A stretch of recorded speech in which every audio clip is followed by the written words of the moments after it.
या श्री स्वयं सुकृतिनां भवनेषु लक्ष्मी पापात्मनां कृतिधियां हृदयेषु बुद्धि श्रद्धा सतां कुलजनप्रभवेषु लज्जा तां तां नतास्मि परिपालय देवी विश्वं दुर्गे स्मिता हर्षभीतिमिशेषजन्तो स्वस्थस्मिता मतिमतीव शुभां ददासि दारिद्र्यदुःखभयहारिणिका त्वदन्या सर्वोपकारकरणाय सदार्यचित्ता असुतासुरै पूर्वमभीष्टसंशया तथा सुरेन्द्रेण दिनेश सेविता करोतु साने शुभहेतुरीश्वरी शुभानि भद्राणि यवन्तु चापदय सर्वाबाधा प्रशमनं त्रैलोकस्याखिलेश्वरी एवमेवेत्या कार्यम् अस्मद्वैर्विनाशनं गिरामाहु देवी दुहिणगिणीमागमिविदो हरे पत्नी पद्मां हरे सहचरी मद्दितनयां तुरीयाकापित्वं निखिलपरमोदगीतचरिते महामाये विश्वं ब्रह्मेश परमब्रह्ममहर्षि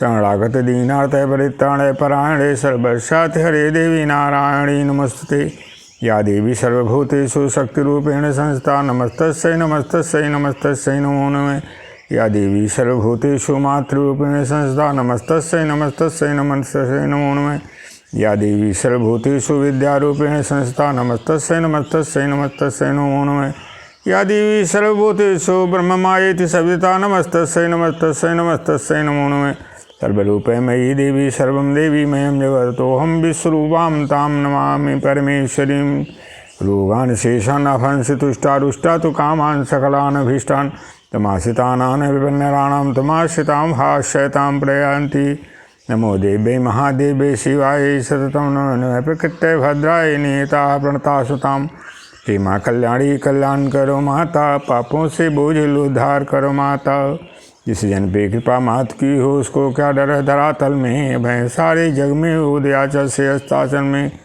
सर्वाबाधा विनुर्मुक्तो धन धान्य सुतान्वितय मनुष्यो मत प्रसादेन भविष्यति निसंशय देहि सौभाग्यम आरोग्यम देहि परमं सुखम रूपम देहि जयम देहि यशो देहि स्वल्पैरहो विनिप्ते स्वराजं प्राप्स्यते भवान् सर्वं रिपुणस्खलितं तव तत्र भविष्यति सर्वस्वरूपे सर्वेशे सर्वशक्ति सौन्नते विस्ताहिनो देवी दुर्गे देवी नमोस्ते तप्तो भावेन शरणागतो जननी माता शरणं वरणं अम्बे माता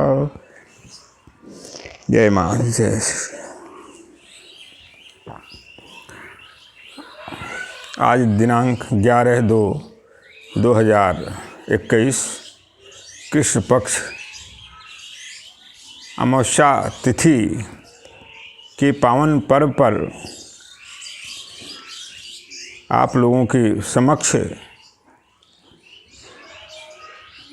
धर्म की महिमा, भक्ति की महिमा एवं धर्माचरण से लाभ और सबसे बड़ा धर्म क्या है और सबसे बड़ा धर्म क्या है, किस तरह से जीवन जीने से मानव अपने अभीष्ट फल को प्राप्त करता है और सुखमय एवं आरोग्यमय जीवन जीता है, उसे सद्बुद्धि प्राप्त होती है, इसके बारे में अवगत कराना चाहते हैं। और धर्म से यदि विहीन जीवन जीने से क्या मनुष्य की स्थिति बनती है, इसके बारे में भी प्रकाश डालना चाहते हैं। आइए आप सभी लोग जो संसार को धारण करने का जो सर्वोच्च साधन है और प्रभु की कृपा से जो मानव को प्राप्त होता है वह धर्म ही है। और वह यदि हम और आपके शरीर में उसका अंश भाव अथवा पूर्ण रूप से प्रतिष्ठा हो जाए तो सुनिश्चित है हमारा जीवन एक महान सुव्यवस्थित जीवन के रूप में परिवर्तित हो जाएगा और हम और आप इस संसार के उन लोगों के बीच में जिन्होंने इस सृष्टि को अपनी कल्याणमयी परोपकार की व्यवस्था को प्रदान करते हुए संसार को हमेशा हमेशा के लिए रक्षा की है और संसार को एक दिशा दी है, उनके चरणारविंद मकरंद के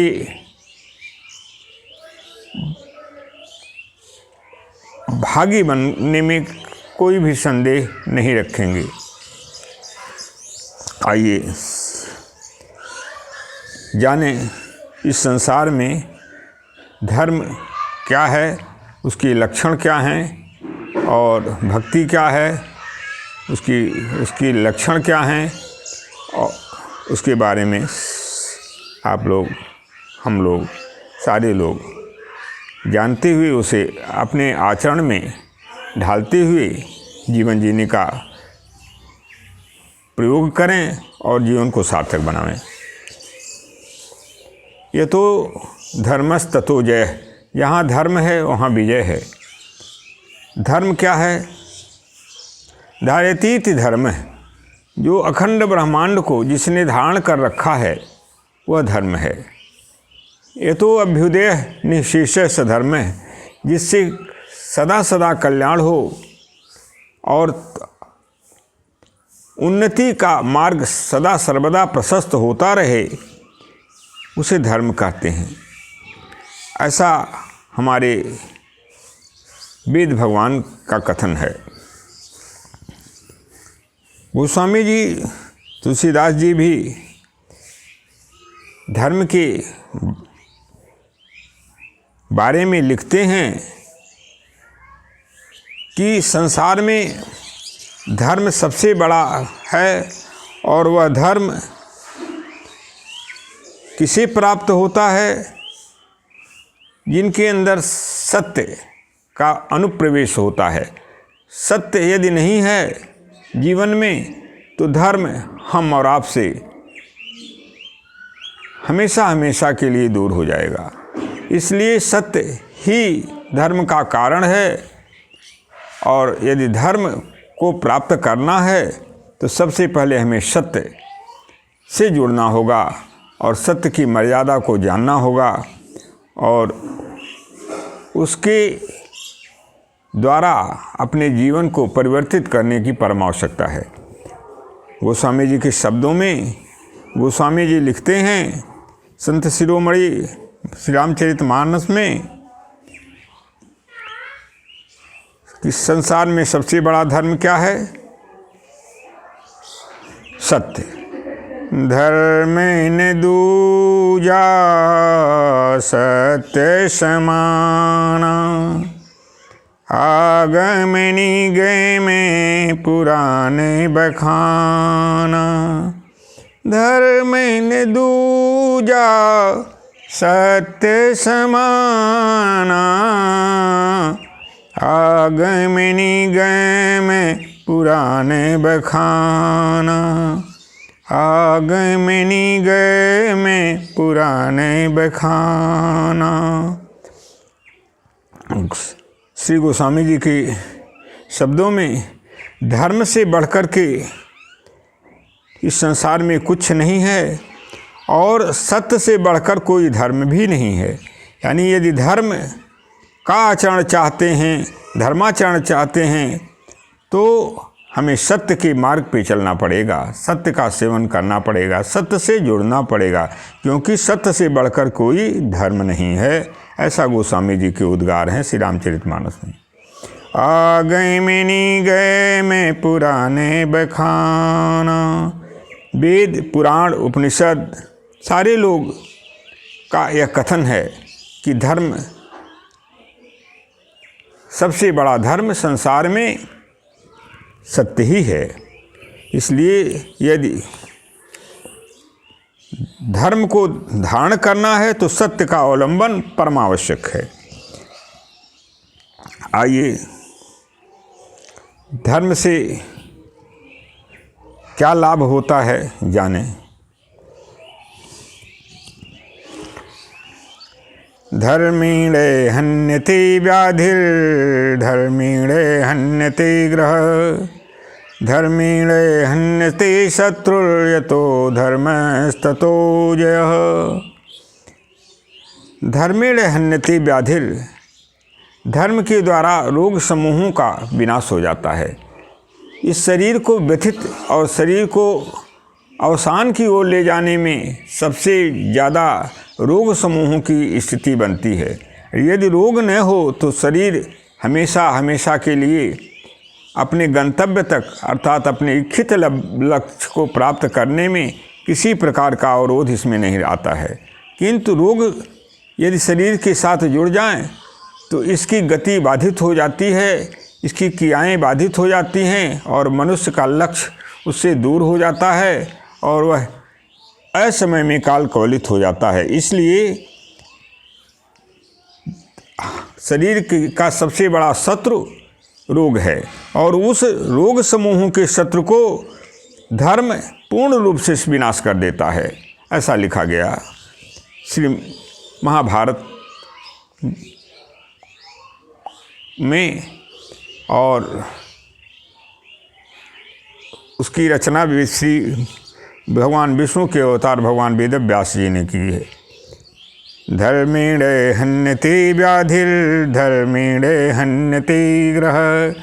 यदि हमारे शरीर में ग्रहों की प्रतिकूलता जब होती है, हमारे पाप जब हमसे हमारे शरीर को आक्रांत करते हैं तो ग्रह हमारे विपरीत हो जाते हैं और वे ग्रह यदि जब हमारे पाप हमसे दूर हटते हैं, हमारे साथ जुड़ते हैं तो हमारा जीवन सुखमय हो जाता है। किंतु धर्माचरण करने से ग्रहों की शांति हो जाती है, अर्थात ग्रहों का विपरीत प्रभाव न पड़कर हमारे शरीर पे अनुकूल प्रभाव पड़ता है और आपका जीवन सुखमय हो जाता है।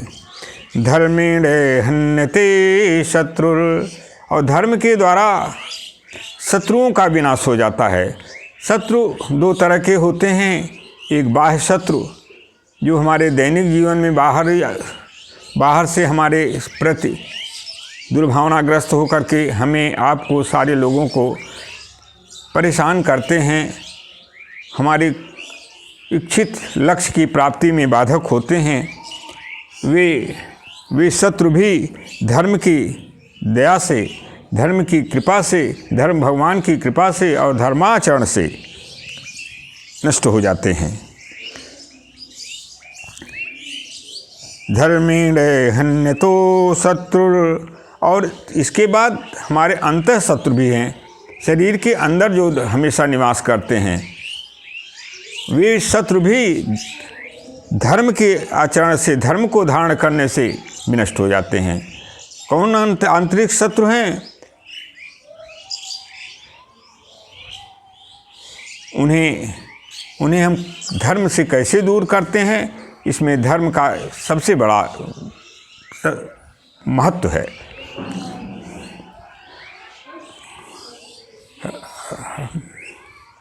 आंतरिक शत्रु काम, क्रोध, मद, मोह, लोभ, मात्सर्य।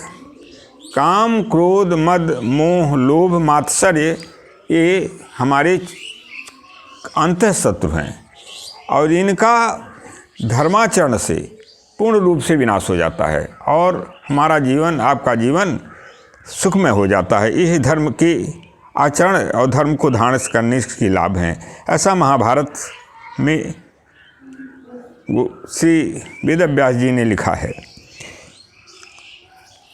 और यदि धर्म का आचरण मनुष्य नहीं करता है तो उसे नुकसान, यहाँ जितना ही लाभ धर्माचरण से जीवन को सुखमय बनाने में होता है, उतना ही हानि अधर्म के सेवन से, अधर्माचरण से होता है। नीति शास्त्र में लिखा गया है, दुराचार तो ही लोके पुरुषः भवति गर्हित। दुराचार तो ही लोके पुरुषः भवति गर्हित। सततं दुःख भागी च व्याधिरल्पायुरेव च। सततं दुःख भागी च व्याधिरल्पायुरेव च। दुराचरण, निकृष्ट आचरण, पापाचरण शास्त्र के विरुद्ध आचरण, शास्त्र के मार्ग निर्देशों के विरुद्ध आचरण, वेद विरुद्ध आचरण करने से मनुष्य संसार में गर्हित हो जाता है, निंदनीय होता है, निंदा का पात्र हो जाता है। सततम दुख भागी च, और उसे हमेशा दुख की ही प्राप्ति होती है। उसके जीवन में सुख नाम की चीज़ नहीं रह जाती है, दुख में उसका जीवन बीतता है। व्याधि अल्पायुरेव च, और व्याधि रोगों से ग्रस्त हो जाता है और उसकी आयु अल्प हो जाती है, कम हो जाती है, अर्थात पूर्ण आयु को वह प्राप्त नहीं कर पाता है। ये दुराचरण के लक्षण हैं। दुराचरण के कारण मनुष्य के जीवन में घटित होने वाली व्यवस्था है। इसलिए किसी भी स्थिति में कितनी भी कष्ट हो, अवस्था हो, कितना भी परेशानी आप और हमारे जीवन में आवे, किंतु अधर्माचरण का सेवन कभी नहीं करें और धर्माचरण का करते हुए अपने जीवन को सुखमय, आरोग्यमय एवं आदर्श जीवन बनाने का काम करें। सारी सृष्टि का रक्षा कवच धर्म है और रोग समूहों का भी विनाश करने वाला धर्म है, और इसी की रक्षार्थ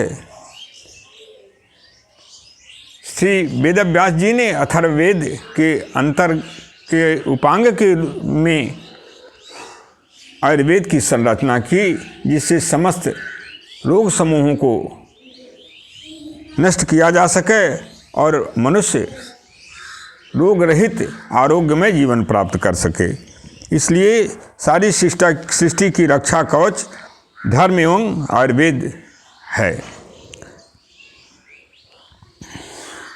धर्म की आप और हम कैसे लोगों को पहचान में लें कि ये धर्मशील व्यक्ति हैं या धर्म से संयुक्त व्यक्ति हैं या धर्माचरण से जुड़े हुए हैं। इसलिए आचार्यों ने धर्म की परिभाषा लिखी और यह मनुस्मृति के में आचार्य मनु के लेख हैं।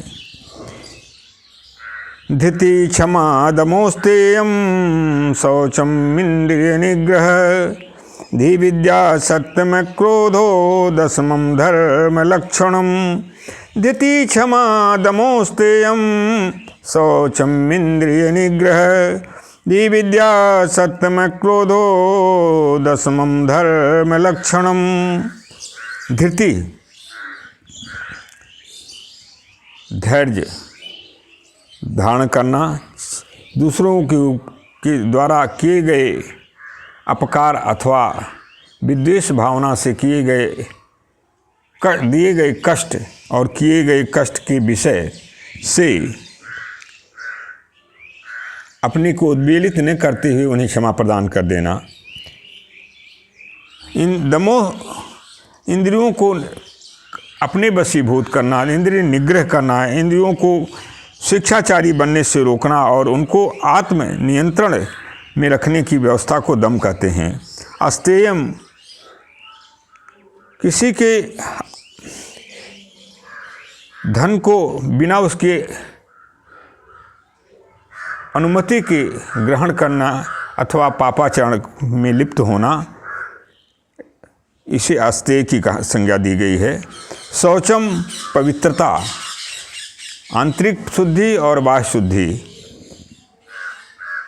इंद्रिय निग्रह, इंद्रियों पर पूर्ण रूप से नियंत्रण रखना, आत्मनियंत्रण जिसे कहते हैं। धी बुद्धि को सद्बुद्धि, ब्रह्म से जोड़ने की जो बुद्धि है उसको धी की संज्ञा प्रदान की गई है शास्त्रों में, अर्थात ब्रह्म से जोड़ने की हेतु बुद्धि का सदुपयोग करना। धी विद्या, ब्रह्म प्राप्ति का जो सबसे बड़ा साधन है वह विद्या है। ज्ञान शक्ति को विद्या की संज्ञा दी गई है। सत्य को धारण करना, क्रोधो अक्रोधो, क्रोध रहित अवस्था प्राप्त करना, ये 10 धर्म के लक्षण बताए गए हैं। आचार्य मनु ने मनुस्मृति में इसका निरूपण किया है। इसमें से कुछ भी, कोई भी भाग यदि मनुष्य धारण करता है, मानव धारण करता है, तो ये समस्त गुण भगवत कृपा से उसके अंदर जो धर्म के 10 लक्षण बताए गए हैं वे स्वयं आकर के उसमें प्रविष्ट हो जाते हैं और उस मानव को वे महामानव के रूप में प्रतिष्ठित कर देते हैं। और जब हमें हमारे शरीर के अंदर धर्म धारण हो जाता है, जो प्रभु की असीम अनुकंपा से प्राप्त होता है, तो हमारे शरीर के अंदर, आपके शरीर के अंदर भक्ति का भी जागरण होता है। और भक्ति के 9 लक्षण बताए गए हैं और इसका वर्णन श्रीमद् भागवत महापुराण में प्रहलाद जी ने अपने पिता हिरण्यकश्यप को कहते हुए सुनाया है। जिस समय हिरण्यकश्यप प्रहलाद को मारने के लिए विविध प्रकार से यातना दे रहा था और सभी यातनाएं प्रभु की कृपा से निष्फल हो रही थी, उस समय एक ऐसी अवस्था आई जिस समय प्रहलाद को इस तरह से हिरण्यकश्यप ने पूछते हुए पूछा कि तुम किसकी भक्ति करता है, भक्ति क्या है तेरी, और तुम बता कि वह कौन है। यदि तेरा उस पर पूरा विश्वास है तो तुम उसको बुला और मैं आज तेरा वध कर रहा हूँ। तो उस समय प्रहलाद जी ने अपने पिता हिरण्यकश्यप से जो भक्ति के 9 लक्षण के बारे में कहा। श्रवणम कीर्तनम विष्णुर स्मरणम पाद सेवनम अर्चनम वंदनम दास्यम सौख्यमात्मे निवेदनम इति पुंसार्पितो विष्णुर भक्तिश्चेन्नो लक्षणा क्रियन्ते भगवत्तद्वा तन्मयेधीतमुत्तमम्। प्रहलाद जी हिरण्यकश्यप से कहते हैं कि हे पिताजी, भक्ति के 9 लक्षण भक्तों के द्वारा कहे गए हैं और वे 9 लक्षण जो भक्ति के हैं उसी को मैंने अपने शरीर में, अपने देह में धारण किया है। और वही जो सर्वनियंता हैं, सबके साक्षी हैं, सबके पालनहार हैं, भगवान विष्णु हैं, उन्हीं की मैं भक्ति करता हूँ और वे ही मेरी रक्षा करेंगे। इस तरह से 9 लक्षण के बारे में प्रहलाद जी ने हिरण्यकश्यप में जो कहा वो कौन है? श्रवणम कीर्तनम विष्णुर, भगवान विष्णु के यश गान और उनकी महिमा को सुनना और उसका कीर्तन करना। स्मरणम उनको याद करना। पाद सेवनम उनकी पद की पैरों की सेवनम अर्थात उनकी चरणारविंद मकरंद का हमेशा सेवन करना। उनके चरणारविंद मकरंद में अपनी पूर्ण आस्था, पूर्ण विश्वास के साथ उनकी वंदन अभिनंदन नमन एवं पूजा अर्चना करना।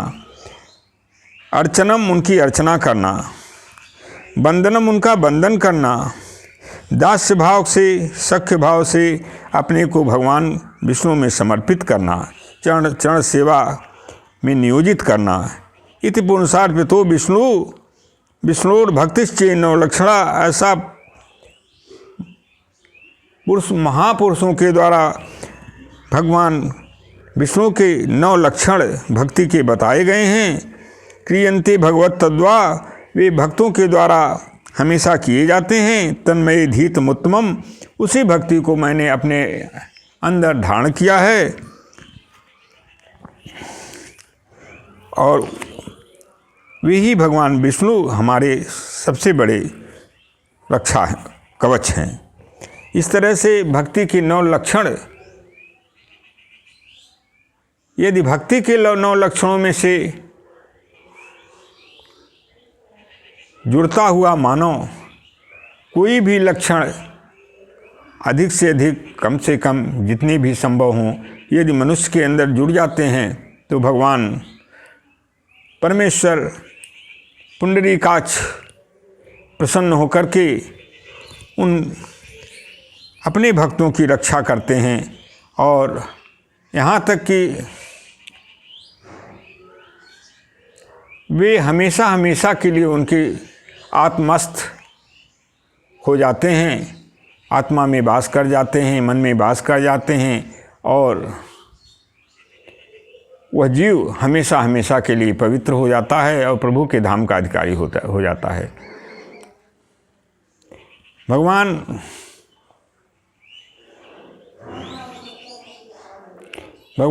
श्री कृष्ण का भक्ति के संदर्भ में कथन भक्तों को के प्रति, सकल भुवन मध्ये निर्धनास्तेऽपि धन्या, सकल भुवन मध्ये निर्धनास्तेऽपि धन्या, निवसति हृदयेषां श्रीहरिर्भक्तिरेका, निवसति हृदयेषां श्रीहरिर्भक्तिरेका, हरिरपि निजलोकं सर्वथा तो विहाय, हरिरपि निजलोकं सर्वथा तो विहाय, प्रविशति हृदि तेषां भक्तिसूत्रोपनिषदः, प्रविशति हृदि तेषां भक्तिसूत्रोपनिषदः। भगवान कृष्ण भक्तों के महिमा के प्रतिपादन में कहते हैं कि भक्ति के प्रभाव से मेरी स्थिति क्या होती है। कहते हैं भगवान कृष्ण,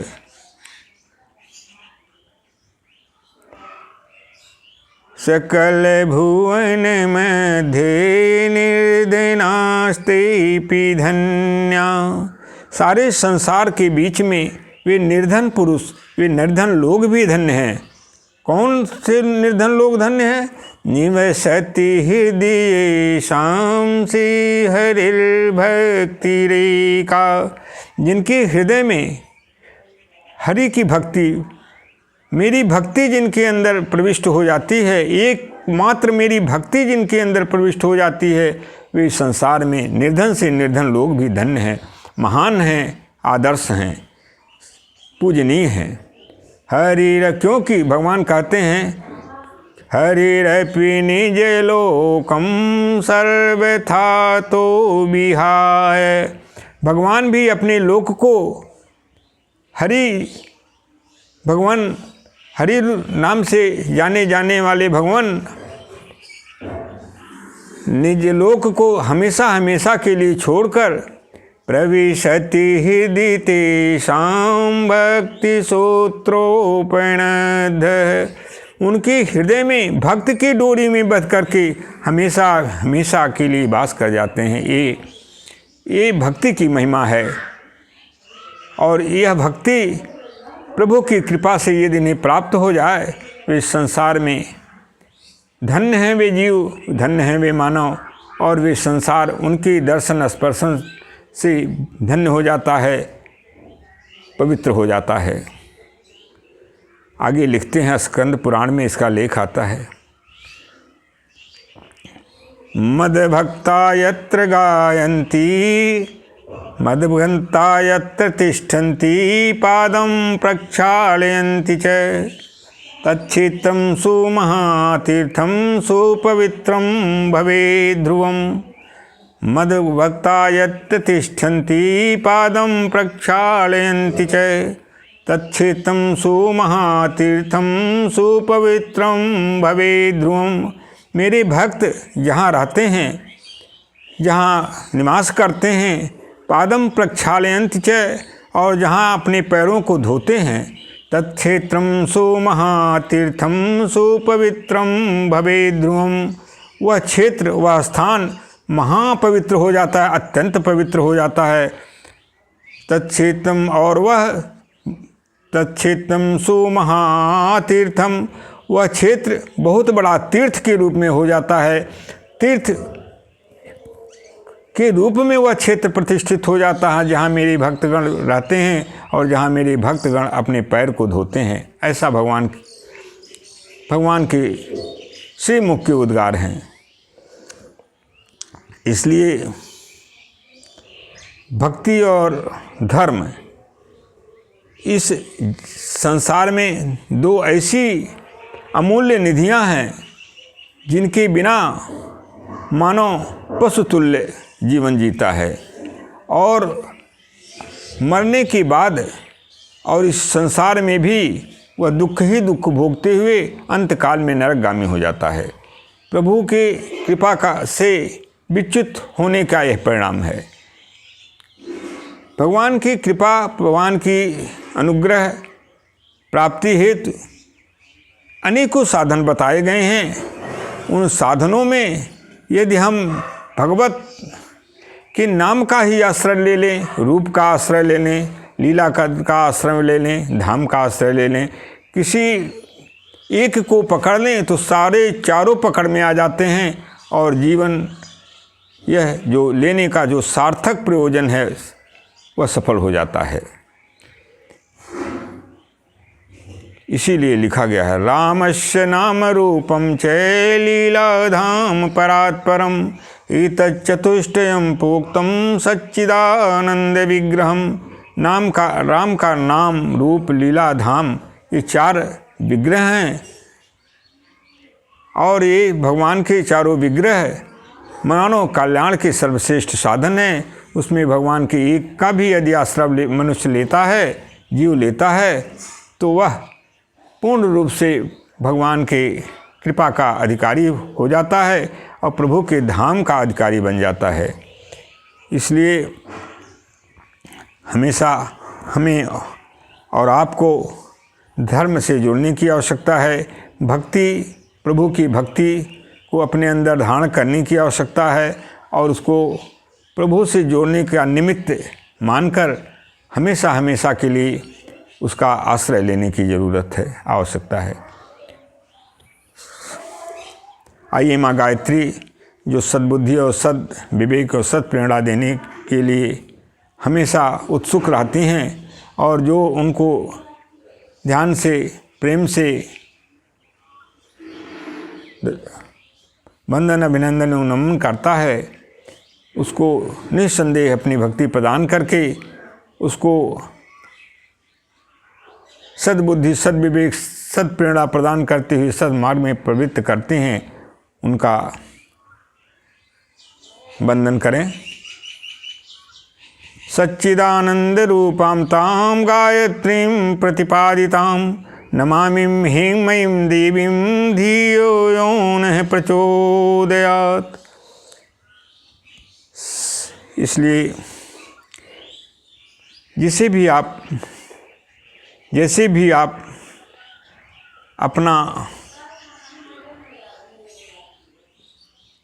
मानते हो, भगवान श्री हरि नारायण, भगवान राम, माँ सीता, भगवान कृष्ण, माँ राधे, हनुमंत लाल जी,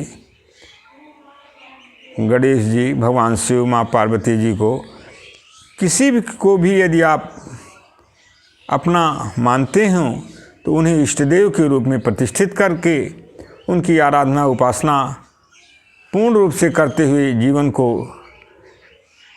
धन्य बनावें और अपनी मनोवांछित कामनाओं को प्राप्त करें। किंतु साथ में यह भी ध्यान रखें कि अन्य किसी भी जो देवगण हैं उनसे आप कभी भी दुर्भावनाग्रस्त अवस्था को न प्राप्त करें, उनके प्रति कभी भी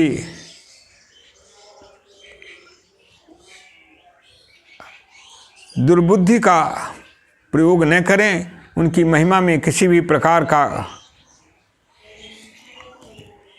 ह्रास करने की बुद्धि में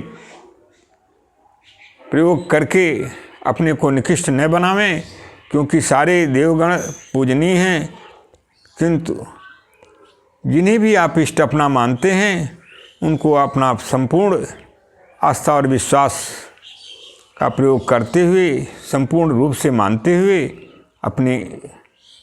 अपने जीवन को सफल बनावें। भगवान हमेशा हमेशा के लिए अनंत गुण विभूषित हैं। विभिन्न रूपों में व्याप्त होकर के 33 कोटि देवताओं के रूप में आप और हमारे बीच में प्रतिष्ठित हैं, और जिन जिन देवों के रूप में प्रभु की आराधना की जाती है उन रूपों में जो है उनको उसी रूप में फल प्रदान कर देते हैं। इसलिए भगवत के अनंत गुणों के जो स्वामी हैं, अनंत गुणराज जो माँ आदिशक्ति हैं, उनसे आप अपनी वांछित कामनाओं को प्राप्त करें और सुखमय जीवन प्राप्त करें। क्योंकि माता की आराधना तो करने से आशु फल मिलता है, और दोनों मिलता है, स्वर्ग भी मिलता है, मोक्ष भी मिलता है। इसलिए शिव और भगवान शंकर और माँ पार्वती, इन दोनों की आराधना सद्य फल प्राप्ति के हेतु कलयुग में लिखा गया है। इच्छित फल बीनु शिव अवराधे, लहीन कोटि जोग जप साधे। इच्छित फल बीनु शिव अवराधे, लहीन कोटि जोग जप साधे। मनुष्य की आयु कलयुग में बहुत कम है, और आशु फल देने वाले, आशु प्रसन्न होने वाले आशुतोष भगवान शंकर और आशु फल देने वाले माँ पार्वती, दोनों की उपासना से मनुष्य सद्य अपनी कामनाओं को प्राप्त कर लेता है, लक्ष्य को प्राप्त कर लेता है, उसे सिद्धि प्राप्त हो जाती है। इसीलिए गोस्वामी जी तुलसीदास जी लिखते हैं कि इच्छित फल बिन शिव आराधे, माँ पार्वती और भगवान शिव के आराधना के किए बिना मनोवांछित फल लहहीन कोटि नहीं प्राप्त होता है।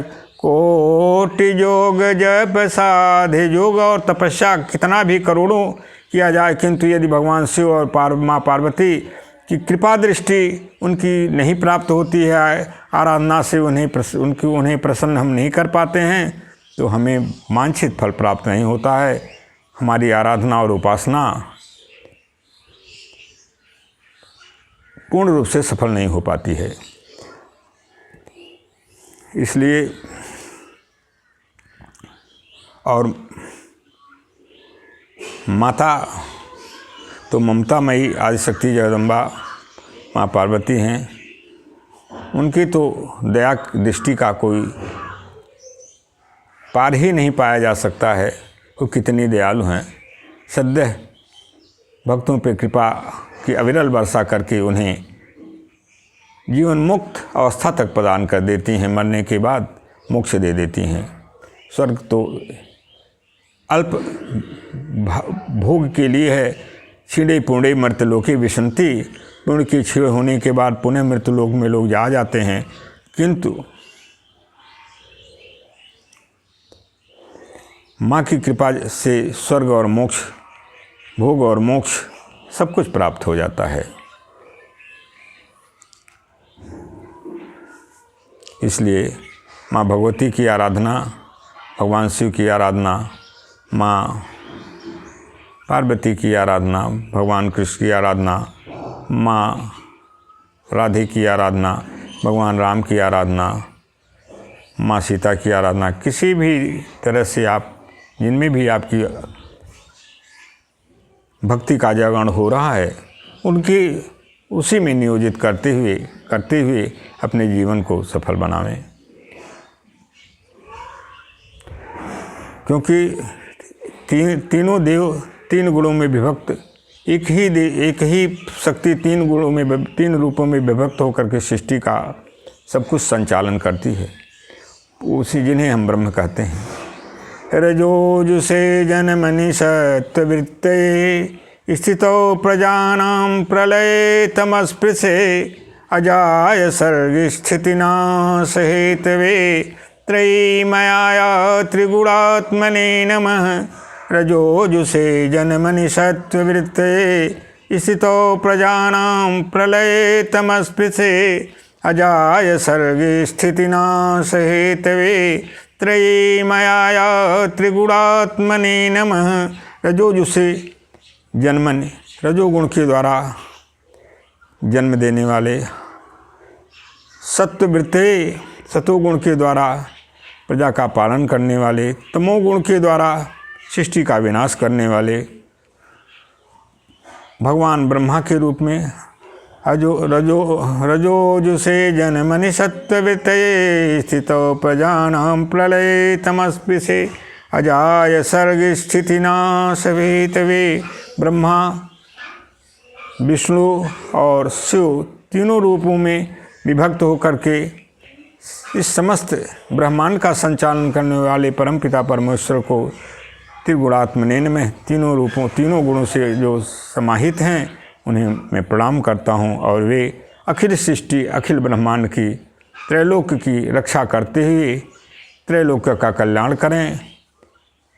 सर्वे भवन्तु सुखिनः सर्वे सन्तु निरामयाः सर्वे भद्राणि पश्यन्तु मा कश्चित् दुःखभाग् भवेत्। सभी लोगों का कल्याण हो, इन्हीं भावनाओं से भगवान से मेरी कोटि से वंदन और अभिनंदन और नमन है। ओम पूर्णमदः पूर्णमिदं पूर्णात् पूर्णमुदच्यते पूर्णस्य पूर्णमादाय पूर्णमेवावशिष्यते। ओम शांति शांति शांति। जय माँ।